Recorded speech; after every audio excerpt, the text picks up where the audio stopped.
8. Later Chinese civilization. While the red man suffered from too much warfare, it is not altogether amiss to say that the development of statehood among the Chinese was delayed by the thoroughness of their conquest of Asia. They had a great potential of racial solidarity, but it failed properly to develop because the continuous driving stimulus of the ever-present danger of external aggression was lacking. With the completion of the conquest of Eastern Asia, the ancient military state gradually disintegrated. Past wars were forgotten. Of the epic struggle with the red race, there persisted only the hazy tradition of an ancient contest with the archer peoples. The Chinese early turned to agricultural pursuits, which contributed further to their pacific tendencies, while a population well below the land-man ratio for agriculture still further contributed to the growing peacefulness of the country. Consciousness of past achievements somewhat diminished in the present, the conservatism of an overwhelmingly agricultural people, and a well-developed family life equaled the birth of ancestor veneration, culminating in the custom of so honoring the men of the past as to border on worship. A very similar attitude prevailed among the white races in Europe for some 500 years following the disruption of Greco-Roman civilization. The belief in and worship of the one truth, as taught by Singleton, never entirely died out. But as time passed, the search for new and higher truth became overshadowed by a growing tendency to venerate that which was already established. Slowly, the genius of the yellow race became diverted from the pursuit of the unknown to the preservation of the known, and this is the reason for the stagnation of what had been the world's most rapidly progressing civilization.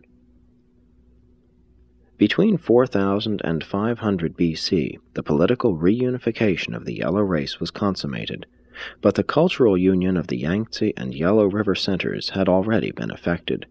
This political reunification of the later tribal groups was not without conflict, but the societal opinion of war remained low. Ancestor worship, increasing dialects, and no call for military action for thousands upon thousands of years had rendered this people ultra-peaceful. Despite failure to fulfill the promise of an early development of advanced statehood, the yellow race did progressively move forward in the realization of the arts of civilization, especially in the realms of agriculture and horticulture. The hydraulic problems faced by the agriculturists in Shenxi and Honan demanded group cooperation for solution. Such irrigation and soil conservation difficulties contributed in no small measure to the development of interdependence, with the consequent promotion of peace among farming groups.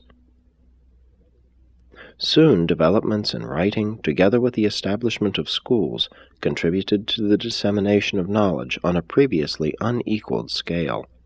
But the cumbersome nature of the ideographic writing system placed a numerical limit upon the learned classes, despite the early appearance of printing.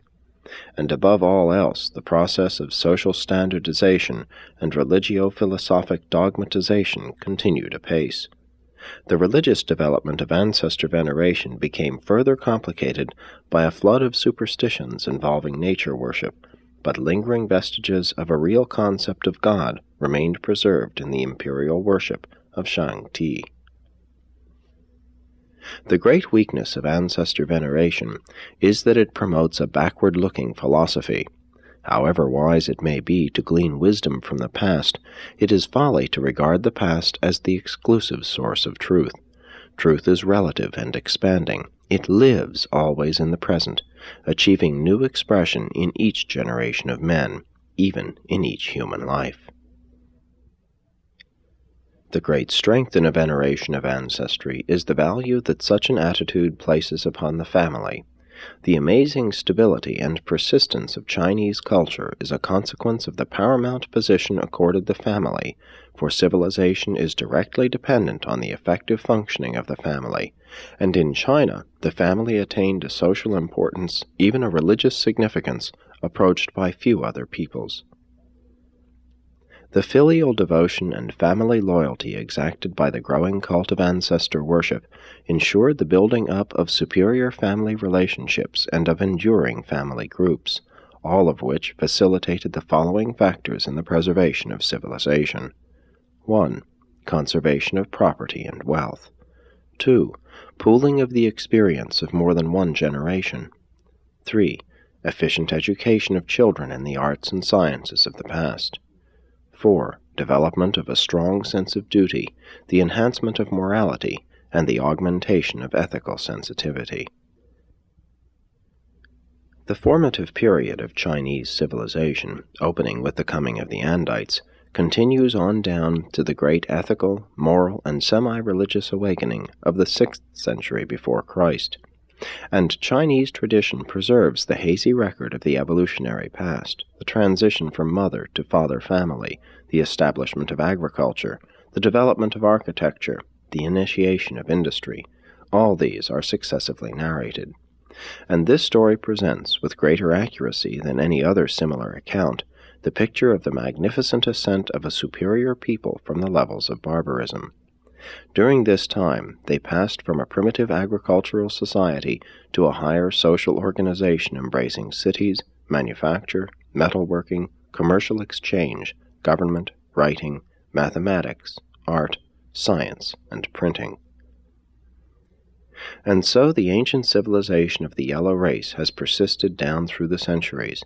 It is almost 40,000 years since the first important advances were made in Chinese culture, and though there have been many retrogressions, the civilization of the sons of Han comes the nearest of all to presenting an unbroken picture of continual progression right on down to the times of the 20th century. The mechanical and religious developments of the white races have been of a high order, but they have never excelled the Chinese in family loyalty, group ethics, or personal morality. This ancient culture has contributed much to human happiness. Millions of human beings have lived and died blessed by its achievements. For centuries, this great civilization has rested upon the laurels of the past, but it is even now reawakening to envision anew the transcendent goals of mortal existence, once again to take up the unremitting struggle for never-ending progress. Presented by an Archangel of Nebadon.